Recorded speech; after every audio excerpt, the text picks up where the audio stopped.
Would you like to know how the current US-Russia standoff over Ukraine might end? Are you curious what President Putin might be thinking right now? This is Rebekah Koffler with Censored but Not Silenced. I'm a former DIA intelligence officer and author of Putin's Playbook, Russia's Secret Plan to Defeat America. With this podcast, my guests and I provide to you a unique perspective and, most importantly, context to complex issues that are gripping America today. You will not hear these kinds of conversations on TV. Introducing to you my very distinguished panel, who are in a unique position to provide insights to you on Russian President Putin by virtue of their very interesting respective professional backgrounds. Introducing first, Dr. David Charney. He's a medical doctor and a psychiatrist specializing in insider spies. Some of very interesting things that Dr. Charney has done is interview a notorious spy, Robert Hanssen, who worked for decades for the Russians. Introducing next, Dr. Larry Lindsey. He's a different kind of doctor. He's America's top economist who served as the Fed governor in late 90s. And also he served as assistant to the president for economic policy. Larry has dealt with world leaders, not unlike Russian President Putin, and he knows some of those characters' motivations. Also, his Lindsey group is constantly on the lookout for crises similar to the one that's unfolding right now, escalating into a potential war between the US and Russia. So we can't wait to hear from him about how the story potentially might end. And finally, we have Tim Gill. Tim is a former US government intelligence officer who conducted and managed joint CIA and FBI operations on the hardest targets, i.e. foreign adversaries to the United States of America. Tim is also a specialist on weapons of mass destruction. And most importantly, he also does behavioral analysis. He is trained in that tradecraft and skill. Welcome, gentlemen. Thank you. Thank you very much for joining me today and our listeners. So the first question I will direct to Dr. Charney. Doc, you have evaluated US nuclear missiliers before they went on duty to guard our nukes in silos. So you know what it means to be mentally stable, mentally unstable. Tell us, please, do you believe that Russian President Putin is irrational? Is he crazy? Is he mad? Is he delusional? You know, some of the pundits and even US national security experts, including Condoleezza Rice herself, doubt Putin's mental stability. What do you think is driving his current behavior? Can you make an assessment for us? Well, there is the Goldwater rule that keeps a guy like me from opining about the mental status of a foreign leader not having met him in person. Of course, we understand that. We understand, but we know also that CIA itself has a center that focuses specifically on assessing foreign leaders, right? Quite so. Exactly. So we know this can be done, and we factor in what you just told us, and we respect that rule. With that in mind, if you could just take a stab at with that disclaimer for us. Well, comparing other foreign leaders and domestic leaders, we notice that there's a kind of transparency of what these people are like and their psychological makeup, because they don't really do a great job at concealing it. They put it front and center. So we don't have to think too deeply about what Putin's mother was like and how his toilet training went to try to figure out some deep psychological thing that's hidden from us. Oh no, it's right up front and visible. And the one thing that we know about in terms of leaders throughout history is that they are very driven, ambitious people. They have a concept that will magnify and elevate their own presence in the world. They have a desire to leave something behind that is captured by the word legacy. So they're aiming for the history books in many respects, particularly as they get older. And of course, Putin's age suggests that may be his number one desire, is to do something that's dramatic and incisive, that, as he puts out very plainly, is his highest wish, which is restore the unhappy demise of the Soviet Union that occurred on his watch. He would like to be the one who rescues it back. So that kind of drive and ego and focus is not unknown to history and doesn't require a deep analysis of his personality. It's something that you see in many leaders around the world, maybe at a lesser level, but it's a very common thread among many of these charismatic, hard-driving, autocratic leaders. Interesting. So would you then characterize his behavior as rational according to the rationale that, they are operating under, specifically Putin? Yes, I can, the Goldwater rule does not keep me from saying that Putin, in my book, shows no indications of being irrational. He's not a mental case. He's not. I can just say that, and because to me it's pretty obvious that's not true. Interesting. All right. So going to Tim right now. So you managed operations, Tim, high risk, highly classified operations jointly with FBI and the CIA on foreign targets, high value targets. So would you consider Putin as a hard target? I mean, given what Dr. Charney is saying, and Dr. Charney is obviously looking at it from the behavioral and psychological standpoint, what I'm asking you is from the standpoint of targeteers, right? In the intelligence community, which we both come from, when we do develop a targeting package, right? We'll look at hot buttons of the target, the weak points and vulnerabilities. How would you describe Putin from that standpoint? Is he somebody who could be manipulated? Is he somebody who is recruitable? Potentially not that I recommend, but is there a covert action that could be employed, with against someone with that personality?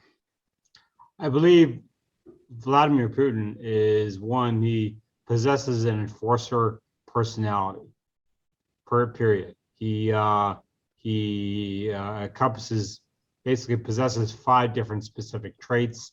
He's a dominant trait. He's got the ambitions. He's got the conscientious as well as retiring trait, as well as dauntless. And I explain with there. With regard to, he demands respect.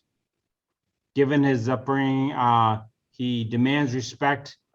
Given his intent on going with the intelligence services at a very early age, he wanted the best.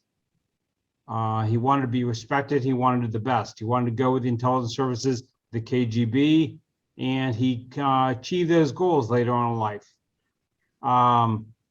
Where he sits now, he expects respect. And to answer your initial questions, yes, he'd be a very hard target. He would be a because hard target. one, he's had his own training as an intelligence officer. He knows how to be where those manipulation red flags come from, i.e. versus some other in my past trying to recruit a scientist, a foreign scientist. They're very focused on their work, but they're not very situationally aware that they're being recruited. Whereas Putin would know those. He would know how to pick up on those red flags. But in the long term, he has a long-term strategy for Russia, and that is to bring it back to the glory days of the Soviet Union. And that's displayed particularly with the amount of money that's he invested in just the propaganda rule with his informational campaign, the amount of money that he has invested and his administration has invested into Russian TV, RT, the amount of money is billions and millions of dollars invested in there. I think a recent poll came out where only 4% of the 1,600 people polled within Russia believe that Russia was the aggressor, that he has done such an excellent campaign to show that the U.S. was the aggressor.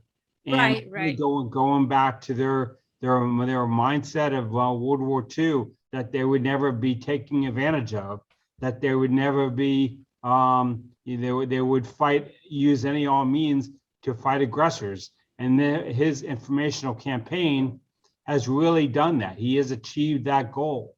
And really, particularly after what happened in 2014 and what he failed to accomplish in Ukraine, he really stepped up that mantra, that informational propaganda mantra, to achieve that goal, to win the war on words before he made the physical attack. Got it. Thank you for those insights. Very interesting. So if President Putin, let's say, were not Russian president, is he someone who could be recruitable and potentially somebody whom we could deploy the in 30 seconds or less a covert action against, Tim? I would have to give a 50-50 answer on that one, just because Sure. It really depends on his psychological stability. I think what David Charney points out, that he is not, we're very well aware of what he's doing. He's not crazy. And Got it. So I say if there's any chance of him being recruitable, it would probably be on the step of him, perhaps developing some dementia or Alzheimer's where he was not thinking in the right term. Got it.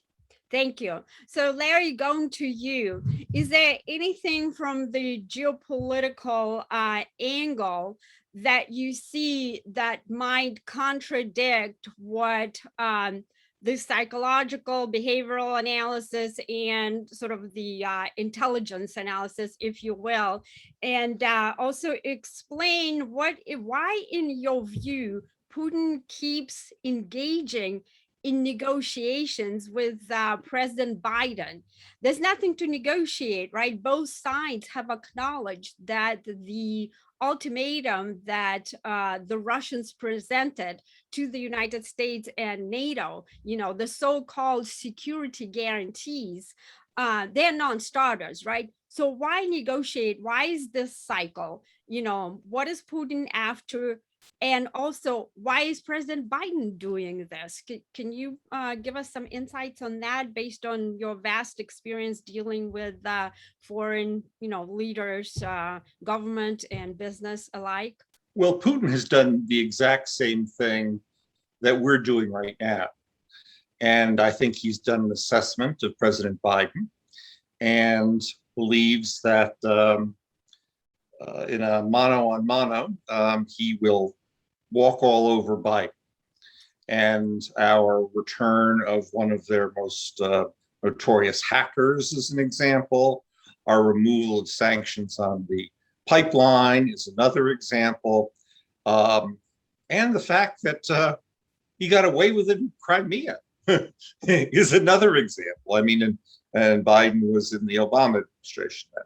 So I think Putin believes that he can prevail over Biden, whether he's talking to him or not. And, you know, you may as well talk, and maybe you can get what you want that way rather than fight. That's straight out of Sun Tzu, I think. So the question you also ask is, well, why is Biden talking? And what other card does Biden have? We've already said we're not going to send troops. You can cross that off the list of things that can happen. Yes, we may position them in Eastern Europe, but we're not sending troops to Ukraine. We talk about these horrible sanctions. Well, I don't think, frankly, the sanctions are going to particularly scare Putin, because he has countermeasures that he can launch, including hacking, including energy, and lots of things. And he's already said that sort of stuff will happen. He is not backing down. So I think Biden is actually the one who's in the weak position. And he's going to try and pull off some deal, ultimately, that is somewhat short of, what was it, sacking Kiev? I think that was their phrase. And if Kiev isn't sacked, then whatever else happens, Biden can claim he was successful. Interesting. Thank you. Thank you for that perspective. As I said, what the Lindsey Group does, and Larry Lindsey is the president and chief executive officer of the Lindsey Group. So they advise their clients on potential escalating crisis because those affect the markets, right? And so his team is constantly watching for what we call in the intelligence community the indications and warnings of an emerging crisis conflict that has the potential to destabilize markets. Going back to Dr. Charney, how would you assess whether President Biden projects the right image to Putin, whether Putin is reading correctly President Biden's strengths and weaknesses, and how does this match really, is this a good match, and project to us or forecast to us how does the showdown potentially end between Putin and Biden? I'm not talking right now about the Ukraine situation necessarily, but how does this tug of war between them unravel? Dr. Charney. Whether or not Biden is God's gift to being a strong president in the ways that we might wish for, bear in mind that this country operates in a collegial fashion because it has very top-level consultants and specialists and State Department analysts and DOD analysts. So he's not flying solo. And you have to add in the depth of that field of consultants to the entirety of what sort of positioning Biden will take, even though he'll make the final decision. Mm-hmm. But it's not going to be done out of naivete or personal weakness. There's going to be a whole team effort. So now you're talking really about the team, US country team versus the Russian country team. And I would have to say they're pretty evenly matched. These are not newcomers. They're very sophisticated. Now, the one thing that I would like to point out with any of these charismatic, autocratic leaders, there's one built-in flaw that almost is universally found among those kind. First of all, they do have the ability to make decisions pretty much on their own, and they are very dominant, as was mentioned. And they're very big personalities. And they can have early and even mid time frame successes that lead them to believe more and more how brilliant they are and how they have everything figured out because they can run circles around other people. But that actually is a built-in weakness. And why is that? There's a single word that captures it: overreach. Overreach. Yes, okay. We've seen that time and again. We saw it with Adolf Hitler, for example, and so on. So, they can do super well for quite a long time, but eventually the world being a very big place with very strong assets throughout in all directions will begin to push back on even the most brilliant, clever, overreaching strongman. Now, the one thing, unfortunately, I have to throw in as well is that while I believe that sooner or later there will be a wall that they will punch into, and the wall will not give. The problem that we all live with in history is that while that may happen sooner or later, almost inevitably, there can be a long time before it finally happens, and we have to live in that time of uncertainty and peril. And that's the one thing that scares me, because this whole Ukraine story, on one level, I think of it as a kabuki play, or another term that I use is choreography. What does that mean? It's a dance. The dance starts, and you know how the dance will end. You just don't know exactly what the moves will be between the beginning and the end. And how do I think this will end? I think that everybody's going to have to find a way to back down. And what makes that really critical is that both sides here, unfortunately or fortunately, are very matched with the MAD proposition, namely nuclear weapons. We're talking about two nuclear powers, and they know they can't push it that far. And therefore, there's got to be a time when it just comes to a halt, and it's got to be solved in some fashion. And we hope that along the way, nothing stupid happens, because we all also know that in war, odd little things can escalate in a weird way, unpredictably, unintentionally, and boom, then it gets worse pretty damn quick. Yes, that is exactly the concern. Thank you, Doctor, for bringing this up. The Russians have a pretty sophisticated nuclear doctrine that they developed exactly for the reasons that they understand that the United States military is kinetically superior. And they fear an actual conflict, with NATO and the United States. But by watching our military operations for the past 2 decades in Iraq, Afghanistan, Kosovo, they started with that. They have concluded that in order for them to be able to prevail in a war that they have actually concluded is inevitable, not necessarily today or tomorrow, but they typically do their threat forecast 50 years out.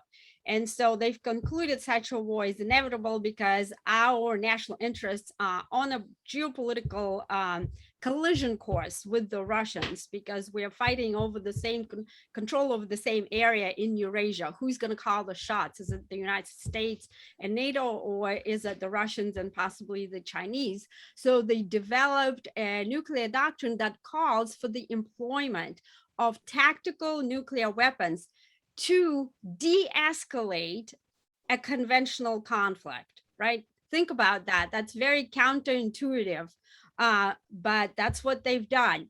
And so, Tim, going to you, there are talks right now about potentially, sending US troops to fight on behalf of Ukraine.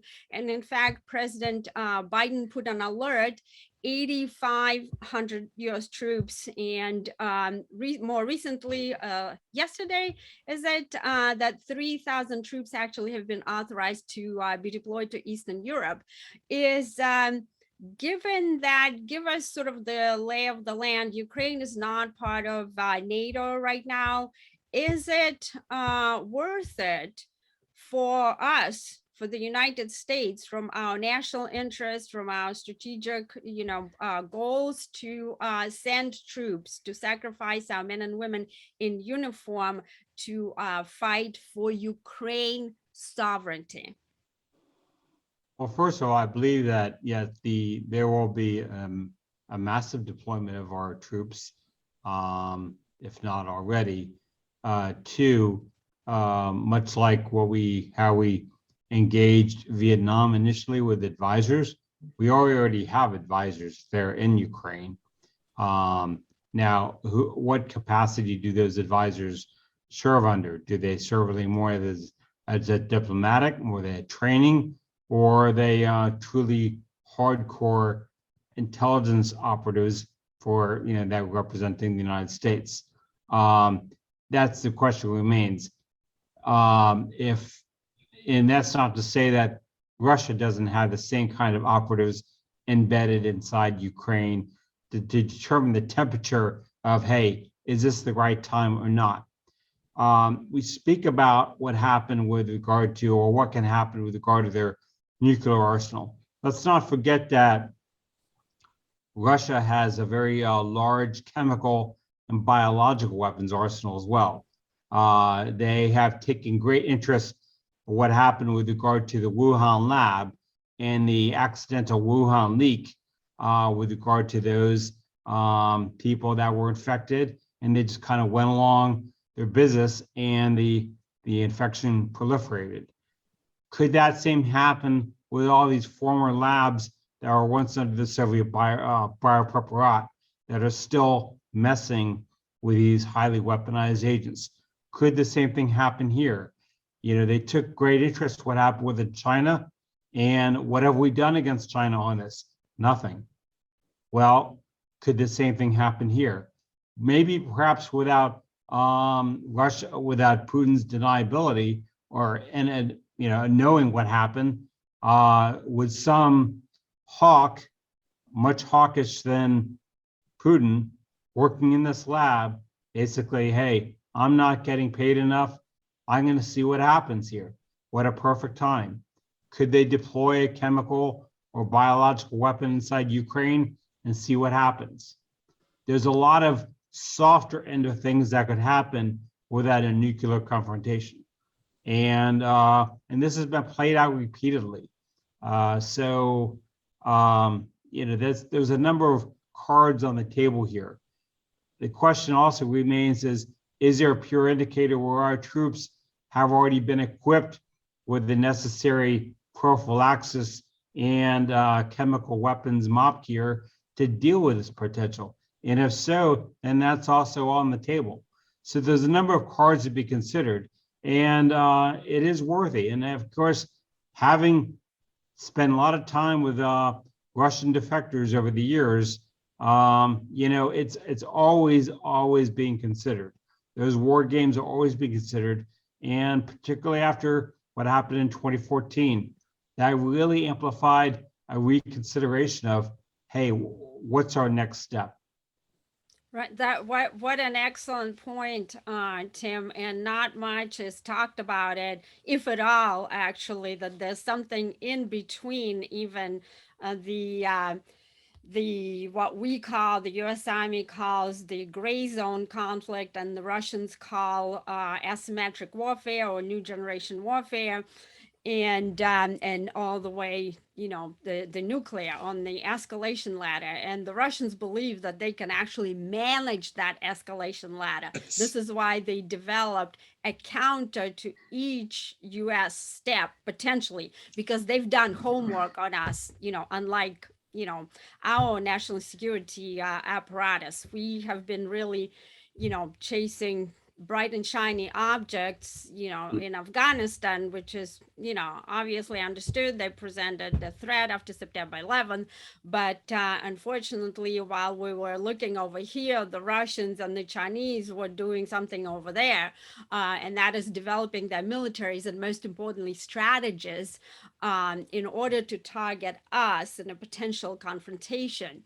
Not necessarily kinetic, but there's all these other things that Tim brought up. Well, that's interesting, Larry, going to you. So non-lethal weapons, right? That's another very prominent piece in Russian doctrine, and we've had reports recently about the so-called Havana syndrome that has been affecting our intelligence officers and our diplomatic personnel. And we just had a report a few weeks ago that CIA's task force actually has concluded, it was an interim report, right?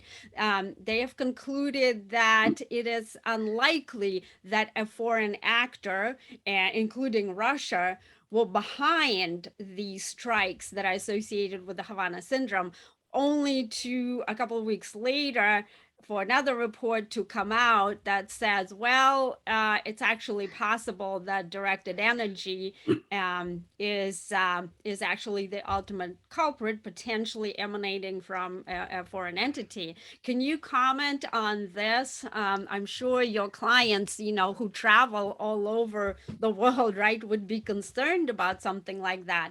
And is that something that we should be concerned as ordinary Americans?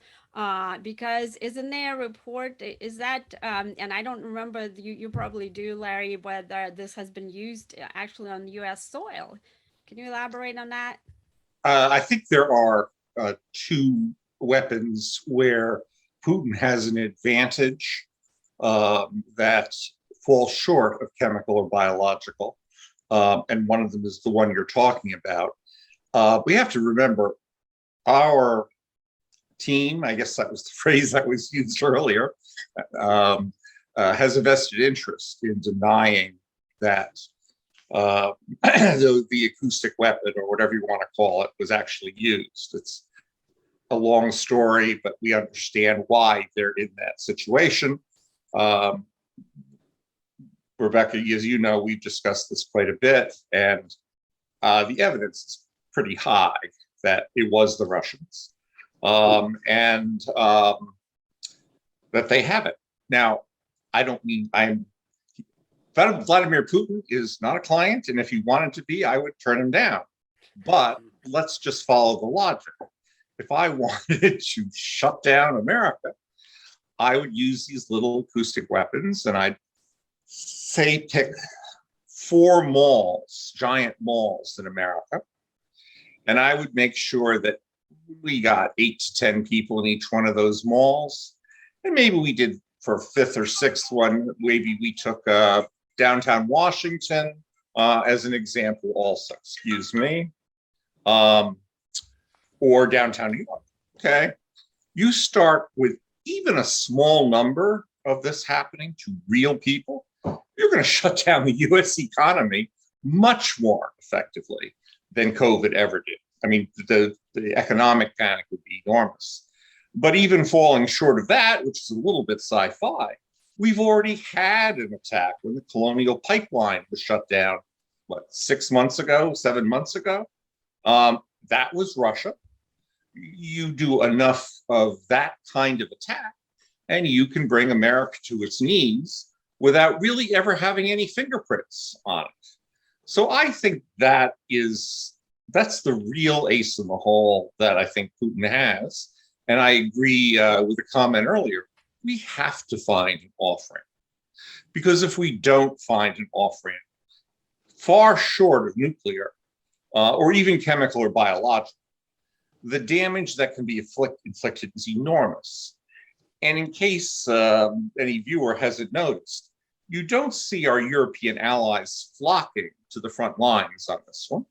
And the reason is Putin can make them freeze in the dark. So the thought that we have any kind of hand to play here, to me, I think is mistaken. Putin does not want to lose. That would destroy him. But he has many, many cards he can play. And if I were he, I would be reasonably confident that maybe not in the long run, but in the short run, I will prevail. Got it. Excellent insights. Dr. Charney, is an off-ramp a possibility for someone with Putin's, psychological and behavioral profile? Is that something is he someone that with whom we could work that out? Yes. Oh, Remember that country song, you got to know when to hold them and know when to fold them? Kenny Rogers. He is a consummate poker player. And what he wants to do is get as much benefit coming his way at the least amount of cost. Because think of his legacy problem. If he overshoots, and he's not stupid, he understands that he has tendencies that way, I'm sure. But if he overshoots, he can wake up the proverbial sleeping giant. We are the sleeping giant right now. But don't stick that stick in our eye, because you don't know what we're capable of. We can be kind of passive and anti-war and this and that and the other. You push us too far and all of a sudden, whammo. And we have a history to prove that. So I think that he is doing a tremendously good job of calculating every one of these little moves, these tactical bites on us, and the threats of bigger and worse things. I mean, the thing that I noticed about Ukraine, that word that everybody loves at the State Department, is the optics of it are very calculated and clever. And he's pulling up the right units to give the impression, oh boy, you better watch that. I'm really serious this time. But if he blows it, think of that legacy for just a moment. It will ruin Russia in a big time way. And his legacy will be, he is the biggest failure in the history of Russia. So he's got that to worry about also. So that's why I think that somehow or other, this will be sorted out in a reasonable way. And referencing Europe for just a moment, what I read about in terms of the attitudes in Europe, whether they're partly in, partly not in to this Ukraine situation, they, on average, they're more calm about it than we are. Because I think they've read what I've just said the same way, that it's just got to be sorted out and figured out short of the worst. Now, that's still, there's always room for miscalculation, but I think that short of that, it will get worked out, and there will be fundamentally face saving that has to happen on all sides. If I may, Zelensky believes the same thing, right? He actually has the most to lose. And if you notice, he's been pushing back against some of the things Biden and the US have done, downplaying the actual threat to Ukraine. And I think, and he has supported the Normandy approach, which doesn't have the US at the table. It's France, Germany, Russia, and Ukraine. And that's where I think the off-ramp will be found. And I think what you'll see is the best bet to me is have Russian peacekeepers in those parts of Donbass that have seceded. It's not necessarily surrender of any territory. Zelensky really doesn't have the upper hand there anyway. It gives Putin face, and Putin will give, some kind of assurances in return. I think we're headed for an off-ramp for sure. The only person who isn't headed for an off-ramp politically right now is the U.S. administration. That's actually an excellent point, because it seems like we are hyping up a little bit, not necessarily the threat, but our optics. So I'll go to Tim. First, do you agree that an off-ramp is in the offing? And if you don't, explain, and if you do, is our posture right now and our actions are a good sort of a good range of actions that are being taken, given that poker game that's going on that Dr. Charney mentioned? From my standpoint, going back to my former Intel world, every single war game that I participated in, and we had quite a few, the blue lost. Okay, The blue suffered tremendous losses and still was not able to achieve its objectives. And so it's not clear whether it's a function of the game and the red team really knowing, because the red team, of which I typically was part of, we do our homework on Russia, right? But it's a small subset of analysts in the community. And so we knew each other very well, and we knew, again, how the Russians studied the blue, and we knew which cards to pull in the war game.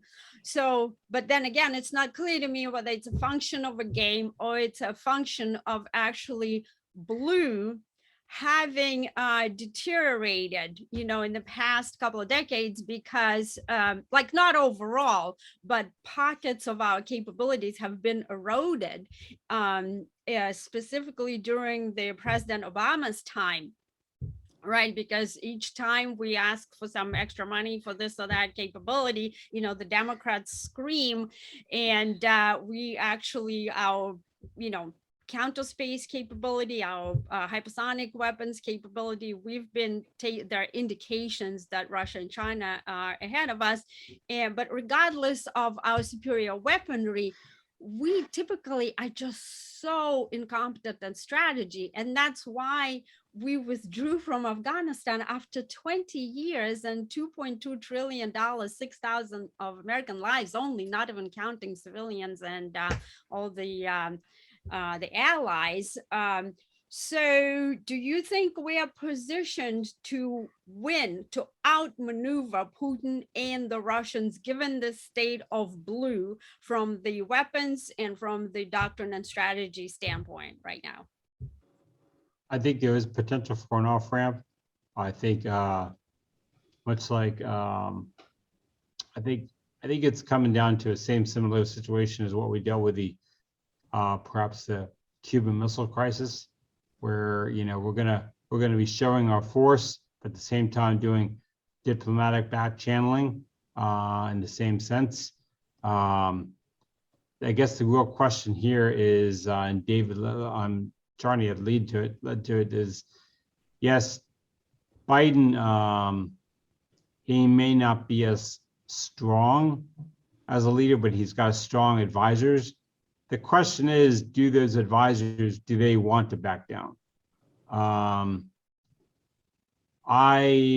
don't know the backgrounds of many of the advisors, but I also believe that Putin, if forced, he wants to do something, because if he doesn't do anything, he'll be looked at as a loser, he'll be weak, and the Russian people do not like weak leaders. No, agreed. And again, getting back to the amount of money that's been invested in the information propaganda war, they want to bring Russia back to the wonderful days of the Soviet Union.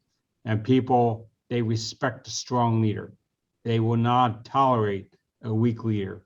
And so, there is potential off-ramp, but I think, and put it in football terms, I think we'll probably get to the 10-yard line and then decide to kick a field goal instead of put it into the end zone, because that field goal will be negotiated, where the Russians will come out winners and the U.S. will come out winners.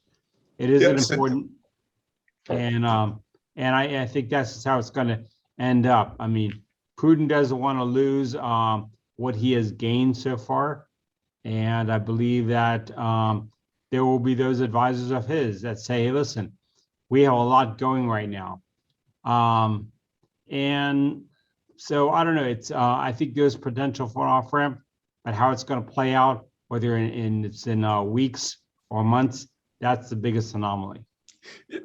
Tim, I think your point about does the Biden team want an off-ramp is really crucial here, because the one thing I find obvious inside the Beltway, although the news doesn't carry it, the amount of humiliation that Kabul caused for CIA, for DOD, for the whole and for the administration is enormous. I mean, I agree completely. and they got, I don't even know the polite term for it, but let's say their testosterone is at risk here, and they're going to fight to make sure that they don't have another column. And Sure. Unfortunately, that inclines us not to back down. I agree completely. Unfortunately, I think when you're dealing with a Taliban versus dealing with a Russia, it's two different tigers here. And the Taliban, they were already beaten down. What we did was when we fled, we armed them, and now they're stronger than ever. On top of that, you have a 1990 situation in Afghanistan that is far more lethal. And now we're dealing with two issues: lethalized, Al Qaeda, ISIS, Taliban, and now we have a Russia. On top of the fact that we have a very weaponized China, it is far more, far more crisis-oriented situation than I've ever seen in my 35 years. Yep, I agree. That is very, very important insight. We're gonna at this point try to wrap up. I'm gonna ask for the last closing statements, 30 seconds for each of you, please. And we're gonna begin with Dr. Charney. What is your, how do you think this whole thing is gonna end? Well, I have advice for Biden in terms of getting Putin what he really wants to accomplish that will solve everything. Let them both get into a room and let Biden allow Putin to take off his shirt. Remember those photographs? Let him show that muscular chest. Biden can't come close. Case closed. They could walk out friends. Okay. Very vivid. Hear this from the psychiatrist who actually interviewed Robert Hansen, Earl Pitts, and a lot of others, and actually many common assumptions of spy motivations were brought into question by Dr. Charney. And at some point, we also, maybe next time, we're out of time right now, I do want to have another interview with you, Doc, about the organization that you stood up, in the US to give off, speaking about off-ramp, right? To give off-ramp to spies before they do tremendous damage. This is a whole another area that we must learn about. So Larry, going to you, what is your advice and projection? Oh, I think it's good. I think it's going to be a decision at the Normandy context, because I don't think the US is capable of being rational at this point, which involves backing down. I think Zelensky knows it. I think there'll be a deal that'll involve parts of Donbass. It's not hard to arrange. Putin will have face, Zelensky will have face, and Biden will be standing there, if those two agree, with a part of the male anatomy in his hands. Okay, you guys, I love these endings from both of you. Tim, so let's see. So you've dealt with all kinds of characters, right, Tim? In life-death situations. Let's see what your, including WMD, my gosh. Well, I think to go along with what Larry and David said, I think in my years of resettling defectors, Russian, Chinese, and so on, I remember several Russian defectors that once they came to the United States, they wanted to ride a horse. I think if you put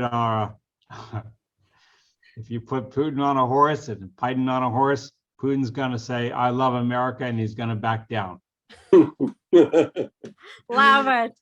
Love it. Let's thank our distinguished panel and the unique perspective and most importantly, context that they provided here to us on Censored but Not Silenced.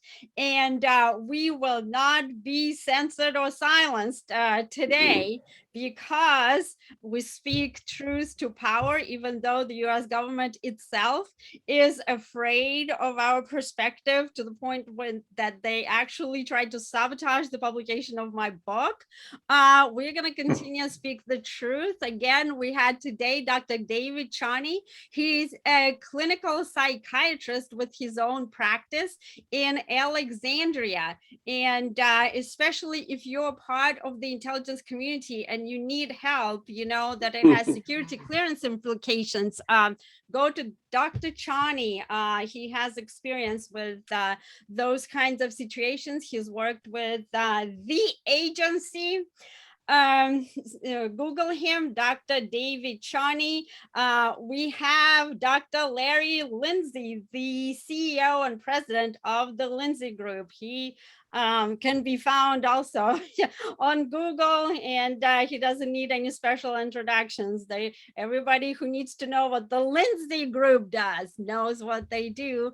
And Tim Gill, I am so honored to know each of these gentlemen. It's such a pleasure. And Tim also runs a company. And if you could just, Tim, throw out a couple of words about your company and what you do right now so that those Americans who are in need of your services can find you and help protect our glorious and beautiful country from foreign threats. Just give us a quick snapshot. The vice president of Spectra Security Group. We're a disabled veteran-owned company, and I'm the vice president. We do a lot of protective intelligence and expert consultant advisory as a certified fraud examiner. We do a lot of advisory to C-suite executives in Fortune 500 arena, as well as we do a lot of protection of high-end entertainment personalities. Excellent. Thank you, everybody. This is Rebekah Koffler with Censored but Not Silenced. We've had Dr. David Charney, Dr. Larry Lindsey, and Tim Gill. Thank you for listening. If you like this episode, please like, subscribe, and we hope to see you again soon. Thank you.